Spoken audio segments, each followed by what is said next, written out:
더마카와 함께 시선 집중의 문을 열겠습니다. 어서 오세요. 네, 안녕하세요. 더마카입니다. 셜록 0728님이 시선 집중의 벽이 느껴집니다. 무슨 벽이요? 김종배의 완벽. 그 너무 흔한 표현인데. 읽을까 말까 살짝 고민했는데 네, 뭐 셜록님의 의견이니까 읽어드릴게요. 이렇게 삐딱하게 얘기를 해요. 특히 오프닝에 에코 나온 목소리 더욱더 완벽하게 느껴지네요 라고 해주셨는데 지금 라디오는 문제가 없었고요. 유튜브로 나가는 방송에서 살짝 에코가 좀 있었다고 하는데 그게 또 더욱더 완벽하게 느껴졌다고 하니 뭐 이거는 제작진의 계획이었던 건가 잠깐 생각해보게 되네요. 정신승리라고 하는 거죠. 저런 말을 두고. 네. 뭐 제 입이 칭찬도 읽어드렸으니까 제 칭찬도 하나 읽어드릴게요. 박천우 님이 금요일 아침 정말 일어나기가 싫었는데 더마카의 활기찬 목소리 들을 생각에 라디오를 먼저 켭니다. 감기 조심하세요 라고 올려주셨는데 감사합니다. 금요일은 저한테도 힘든데 이 댓글에 조금 힘이 나네요. 네, 좋습니다. 왜 멘트가 없으세요? 맞장구를 치셔야죠. 좋다고요. 지금 악담 안 나온 것만 다행인 것 같습니다. 어머 악담이라니 칭찬을 해야지. 0916님 아침 출근길 동반자는 김종배의 시선집중입니다. 어려운 정치를 쉽게 상식적으로 풀어주셔서 감사합니다 라고 올려주셨는데 네. 사실 저희가 주목할 단어도 이거잖아요. 상식. 그렇죠. 오늘 뉴스랑 좀 연결되는 단어인데 어떻게 알고 또 이렇게 보내주셨지? 감사합니다. 오늘 소개되신 분들에게는 커피 보내드린다고 하니까요. 네. 많이 소통해 주시고요. 네. JB타임즈 오늘 주목할 첫 번째 뉴스 아마 다들 예상을 하실 텐데요. 오디오로 먼저 만나보시죠. 예상대로 검찰은 김건희 여사를 불기소 처분했습니다. 주가 조작 범행을 공모하거나 방조한 혐의가 없다고 봤습니다.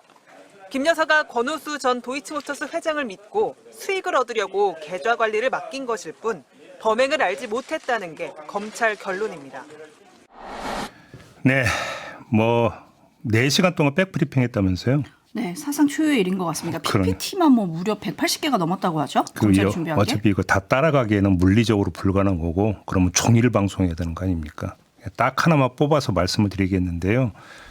김건희 여사가 2010년 10월 28일과 11월 1일 본인 명의의 대신증권 계좌에서 직접 2건의 매도 주문을 한 것에 대해서 권오수 전 도이치 회장으로부터 어떤 식으로든 연락을 받고 증권사 직원을 통해 주문을 제출했을 것으로 추정된다고 검찰이 밝혔어요. 하지만 증거가 불충분했다. 이렇게 얘기를 했거든요. 최재훈 서울중앙지검 반부패 수사 2부장 말 한번 들어보시죠. 최 부장검사는 김 여사에게 녹취록을 보여줘도 내가 이런 대화를 했냐, 권오수와 통정 매매한 기억이 없다 등으로 진술했다며 10년 전 기억의 한계를 고려하지 않을 수 없다고 말했습니다. 네, 김건희 여사가 기억이 없다고 하니까 이런 결론을 내렸다 이런 이야기잖아요. 그런데 검찰에 끌려가는 사람들 대부분 기억 없다고 하지 않습니까? 일단은 부인하지 않을까요? 모르쇠 하지 않습니까? 그래서 그걸 깨라고 부여한 게 뭡니까? 강제 수사권입니다. 그래서 부여한 게 뭡니까? 영장 청구권입니다. 그건 어디다 썼답니까 도대체? 이야기를 지금부터 한번 해봅시다. 두 가지로 나눠서 말씀을 드리겠는데요. 첫 번째, 증거를 그러니까 이미 증거를 꽤 수집해 놓고 있었던 거 아닙니까? 지금까지 저희도 여러 차례 전해드렸습니다. 언론에 의해서 공개된 그동안 확보했던 숱한 진술과 편지 여러 가지 있지 않습니까? 이거는 증거 능력이 없는 겁니까? 100번 양보해서 그걸로는 부족했다고 칩시다. 그래서 증거 모으라고 부여한 게 압수수색영장 청구권이잖아요. 그런데 검찰이 어제 어떻게 이야기를 했냐면 법원이 압수수색영장을 모두 기각했다. 이렇게 주장을 했어요. 그러니까 증거를 못 찾은 책임은 검찰이 아니라 법원에 있다. 이런 식으로 지금 주장을 하고 나섰는데 어제 MBC 보도에 따르면 이것도 사실과 많이 다른 주장이라는 거 아닙니까? 응? 왜? 도이치 건이 아니라 코바나 컨텐츠 협전권과 관련해서 압수수색 영장을 청구를 했던 거고 도이치 건과 관련해서 김건희 여사에 대한 영장 청구는 계좌 추적 말고는 한 건도 없었다고 어제 MBC가 보도했습니다. 그러면 강제 수사권 발동해서 증거 모을 의지도 별로 없었다 이렇게 봐야 되는 거 아닙니까? 이게 첫 번째입니다.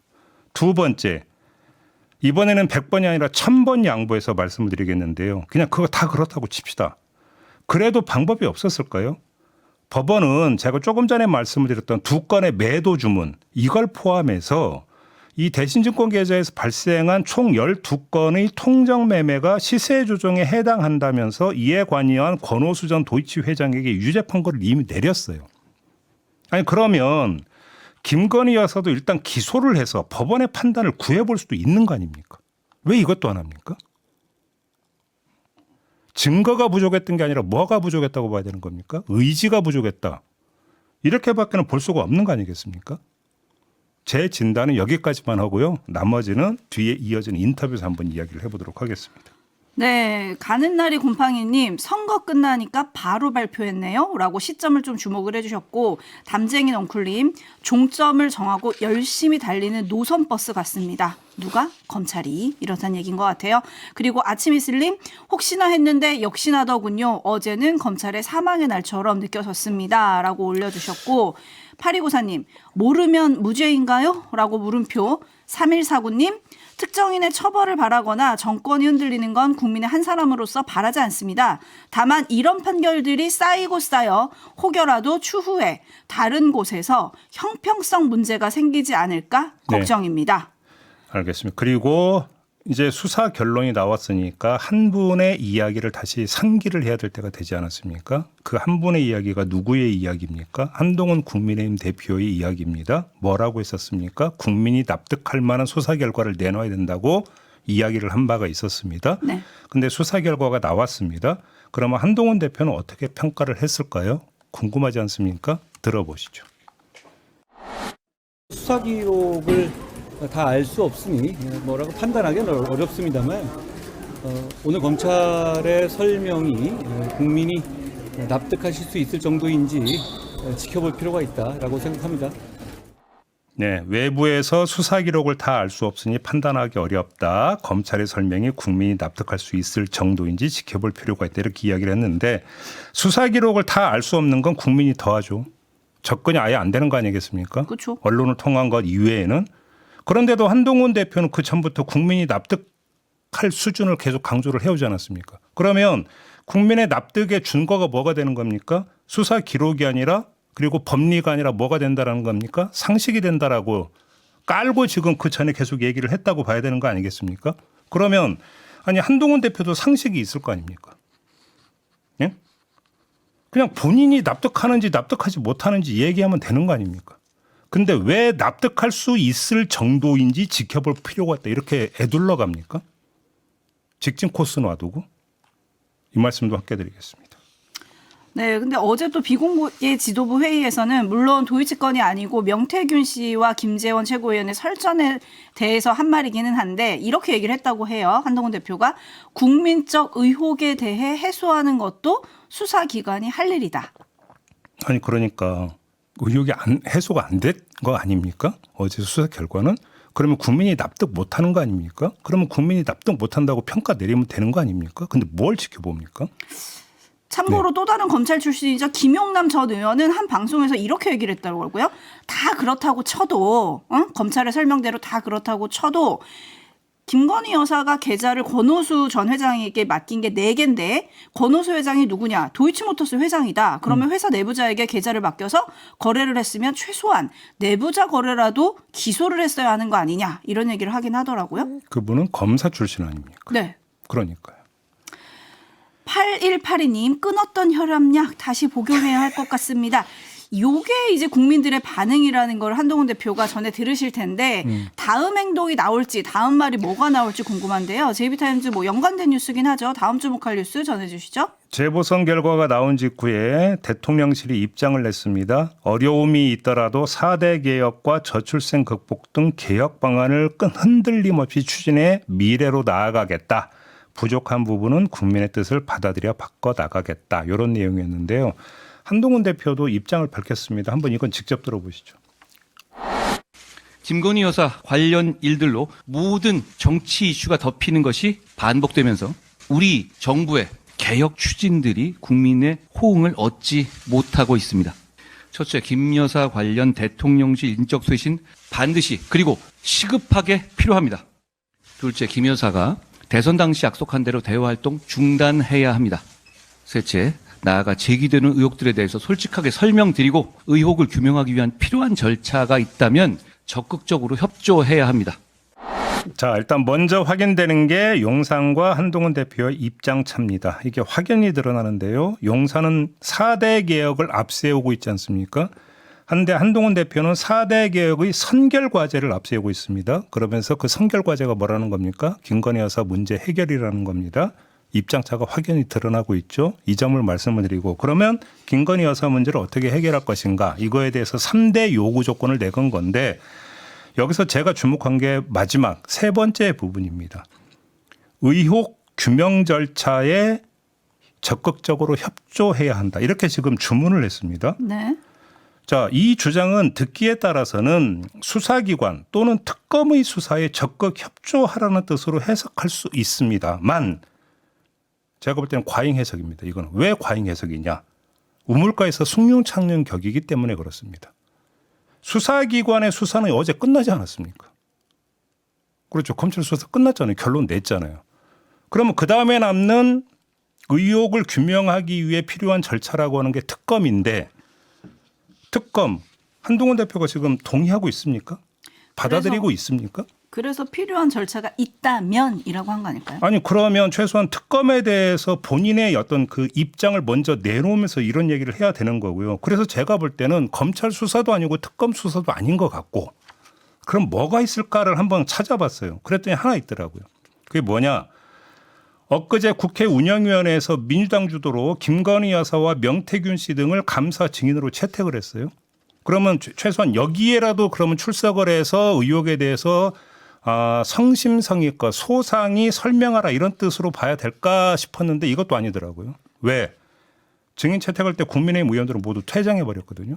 그러면 도대체 한동훈 대표가 이야기하는 의혹 규명 절차라고 하는 게 도대체 뭔지, 실체가 있는 것인지, 이걸 제 그 짧은 머리로는 찾기 힘들다, 이런 말씀까지 드리겠습니다. 호랑이님이 그냥 독대해달라 이거 아닐까요? 라고 올려주셨는데, 일단 다음 주에 대통령과 만나야 되잖아요. 네. 대통령이 어떤 말을 할지 보고 그 다음 얘기를 하려는 건 아닐까요? 그래요? 그러면 왜 그러면 공개적으로 최고위원 회의에서 첫째, 둘째, 셋째 하면서 그렇게 공개적으로 이야기를 합니까? 그럼 그건 독대 다음에 하면 되는 거지? 그렇지 않습니까? 독대 자리에서 조용히 이야기한 다음에. 그렇게 해석을 해야 되는 거 아닙니까?